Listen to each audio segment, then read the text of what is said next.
Johnny Mac with your daily comedy news. President Biden announced he would release 50 million barrels of oil from the Strategic Reserve. Stephen Colbert explained, for those who don't know, the Strategic Reserve is a series of caverns filled with fossil fuel and strategically located inside Rudy Giuliani's head. James Corden, this is great news for me. I was just thinking of getting my wife a barrel of oil for Christmas. Colbert, according to President Biden, this is the largest release from the reserve in U.S. history. And in response, a spokesman for the American Petroleum Institute released this statement. Oil, black gold, sweet dinosaur jelly, West Texas dirt milk. We're rich. We're richer than Jesus. It's not clear if it's going to work. Energy experts have consistently said such a release would do little to lower prices at the pump. It's also not the best look right after you come back from a climate conference saying we must end our addiction to fossil fuels. What's that? Gas is $3.50 a gallon. Let the rivers be choked with crude oil and the carcasses of pelicans. It's a joke, but it's not, you know? Coming off Thanksgiving weekend, I think I am thankful for Dave Chappelle. Dave Chappelle knows the hardest stretch of the year to do this podcast. One hard stretch is around July 4th. The other hard stretch is the one we're in now, where I have to get from Thanksgiving to about January 15th, and the late night shows take a lot of time off in there, which shortens the front of the podcast. So thank you, Dave Chappelle. Not one, not two, three Dave Chappelle stories today. Let's dive in. From Fox News, Dave Chappelle made a surprise visit to his alma mater in Washington, D.C., where some students reportedly expected him to apologize following the whole Chappelle-gate closer thing. You've heard me talk about that. One student reportedly said, "I'm 16 and I think you're childish. You handled it like a child." Students at the event say Dave responded by saying, "My friend, with all due respect, I don't believe you could make one of the decisions I have to make on a given day." The school had initially moved Dave's appearance from November 23rd to April 22nd over threats of students walking out in protest, but then they moved back to the original plan. Politico reported that Dave Chappelle responded to another antagonistic question from a student, saying, "I'm better than every instrumentalist artist, so no matter what you do in this school right now, I'm better than all of you. I'm sure that will change. I'm sure you'll be household names soon." What is going on, Dave? Another student shouted at him, "Your comedy skills." Dave responded using the N-word, saying they are killed every day. The media's not here, right? One parent said of the event, "As a parent, I have to say I have a real problem. He was being dead serious and using the N-word on the record. What kind of judgment is the school showing to allow that?" Chappelle spokesperson Carla Sims did not immediately respond to Fox News' request. She told Politico, "They're complaining that he talked and said the N-word. If anything, Dave is putting the school on the map. He said these kids deserve an F for forgiveness." She added Dave did not expect students to want him to apologize during the visit, but give them some space to grow. They're going to say things that are immature. Duke Ellington spokesperson Savannah Overton said during the conversations with students and staff, Dave Chappelle specifically invited the voices of discontent to ask questions. However, as a result, the supporters of Chappelle became the silent majority. Our principal was approached by several students after the assembly who were disappointed that they were not able to voice their support for Chappelle in this forum. Fox adds, despite apparently terse moments, students said Chappelle had a softened tone by the end of the visit, and he denounced death threats some students received over protesting him. One student recounted him as being really kind. One of the students told Politico his whole tone changed. He said, "This is my family, and whether they know it or not, I love these kids. I don't want to hear about any threats to these kids. These kids don't deserve that."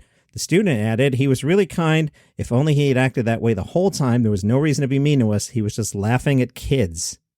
Oh, there's more. From Insider, Dave Chappelle is asking for the public's input to decide whether his high school alma mater will name a theater after him. Dave took to Instagram on Friday and wrote, "Talk is cheap unless I do it. The Duke Ellington School is a glorious institution." Chappelle wrote that the school's founder, Peggy Cooper Caffritz, requested to name the school's theater after him. Dave wrote, "In April, I intend to honor that request. If you object to my receiving this honor, I urge you to donate to the school, noting your objection. If you're in favor of the theater being named Chappelle, I urge you to donate to the school, noting your approval. Whichever opinion donates the highest collective dollar amount wins. If by April, those against the Chappelle Theater exceed the donations of those who are neutral or in favor of the theater being named Chappelle, I will gladly step aside. If not, I will happily attend the naming ceremony. And if you don't care enough to donate, please shut the F up forever." Dave himself has supported the school over the years, donating a total of $100,000 and one of his Emmy Awards. He also held a masterclass for students in 2017, featuring fellow actors Bradley Cooper and Chris Tucker. From Yahoo, Kevin Hart was asked about Dave Chappelle. Kevin says, "That man don't have a hateful bone in his body, and I don't say that because it's hypothetical.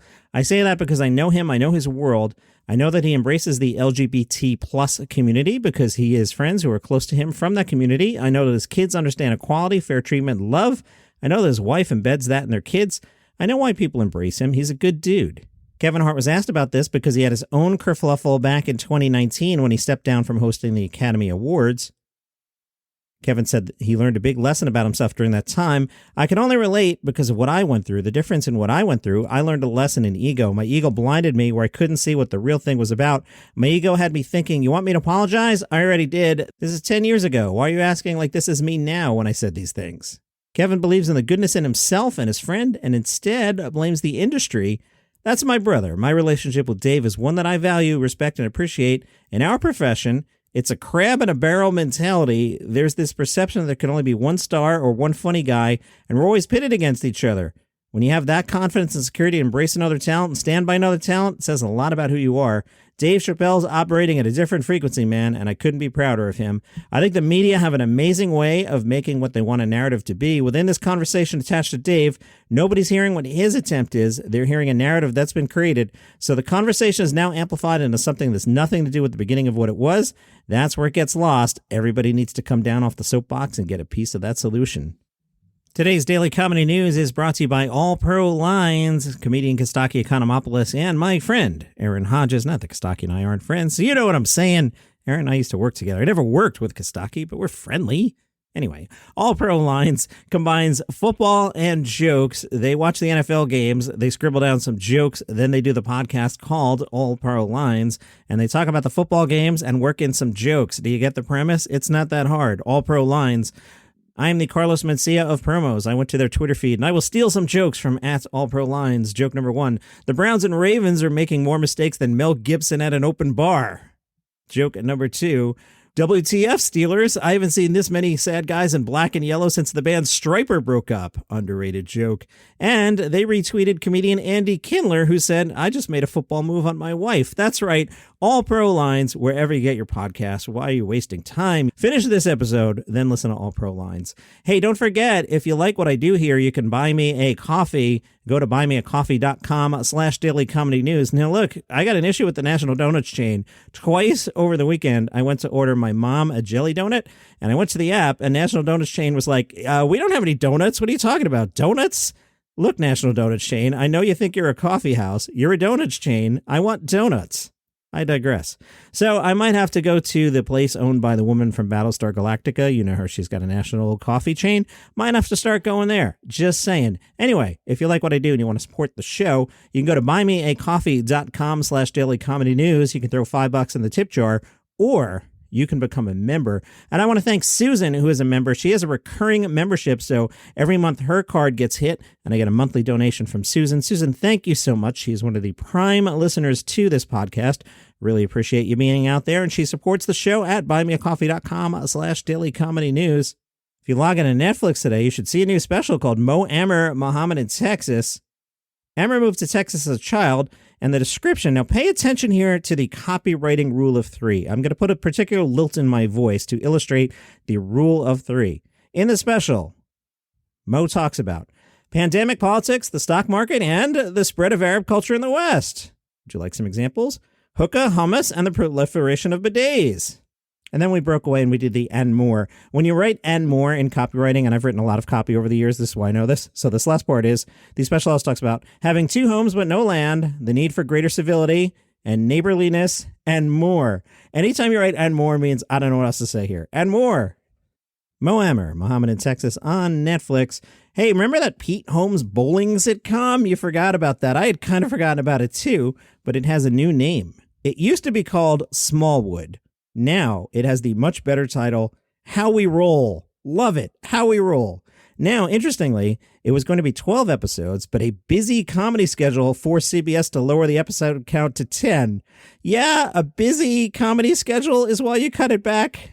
I'm sure if this is a hit, you'll be like, hey, Pete Holmes, can you crank out 10 more episodes? The cutting by 2, that makes me think they're like, yeah, I don't know how good this is. It stars Pete Holmes, Katie Lowes, and Chi McBridge. Is McBridge right? I thought the guy's name was McBride. Chi McBride is an American actor. Let me Google Chi McBridge. There doesn't seem to be anybody named Chi McBridge. But it's a good bit, and I might run with it. Chi McBridge also stars with Pete Holmes in the CBS series based on the life of professional bowler Tom Smallwood, hence the original title, but now it's called How We Roll. The series stars Pete Holmes as Tom, a stoic Midwest husband and dad who gets laid off from a car assembly line and makes the extraordinary decision to provide for his family by following his dream of becoming a professional bowler. As a skilled player, Tom knows that in bowling you get two chances. No matter what you do with the first ball, you get another one to make it right. Oh, come on, guys. The ultimate second chance. Keeping that in mind, he begins a new career with the loving okay from his wife, Jen, and the unflattering support of Archie, played by Chi McBridge, his mentor and the proud owner of Archie's Lanes. Actually, they got Chi McBride's spelling right, so it's Chi McBride, but I like the McBridge joke. Home of the curly fry, Archie's Lanes. It remains to be seen if Tom will strike it big on the pro bowler circuit, but right now, the pins are set. He's taking a second shot, and in the copywriting rule of three, it's 300 or bust. No date yet for How We Roll. And I wanted to talk about a post I did on the Daily Comedy News podcast group. By the way, some nice activity on the Daily Comedy News podcast group on Facebook over the weekend. Feel encouraged to join and chime in and share stuff. If you're a comedian, you want to promote a show, go ahead. If you see something funny online, you want to promote it, go ahead. Again, let's be reasonable. I had a guy over the weekend who was promoting his podcast promotion service and posted 3 days in a row. That person got ejected. That's not what it's for. It's for sharing comedy stories or promoting yourself. Say you're Lane Spurkis and you got a gig and you want to promote it. Go for it, man. That's why it's there.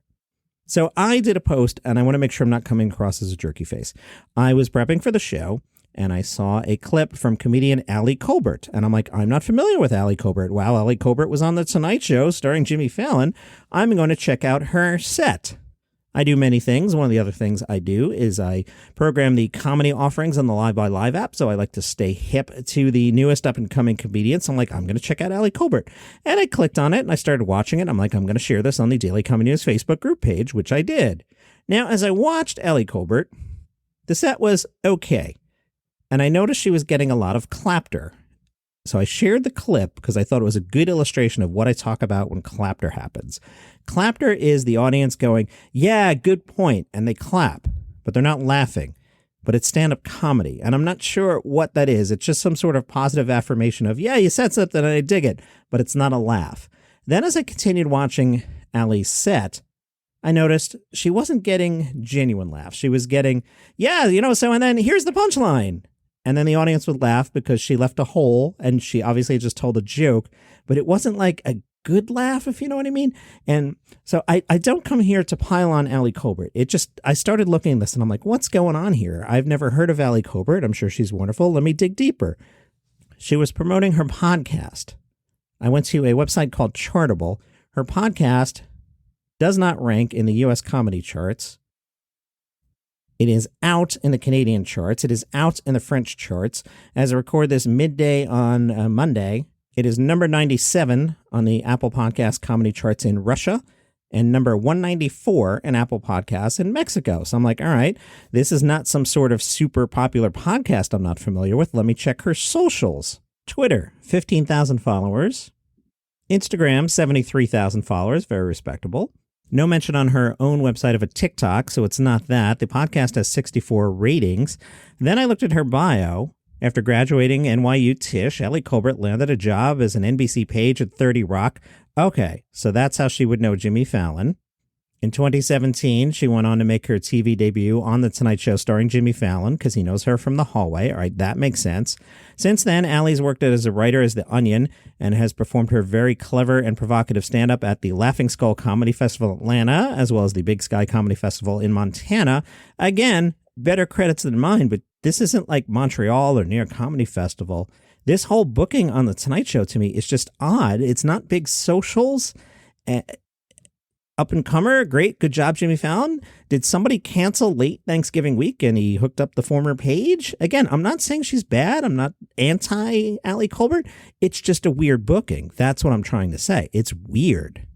I kept digging a little bit, and apparently she's been in some videos for a website brand called Betches, which I know has a decent following, so it could be that, but the whole thing is weird here. Again, I shared her set. My original intention was like, hey, here's an up-and-coming comic. Check her out. But as I dug deeper, I'm like, Why is she on the Tonight Show? Just seemed like a bit of a stretch there.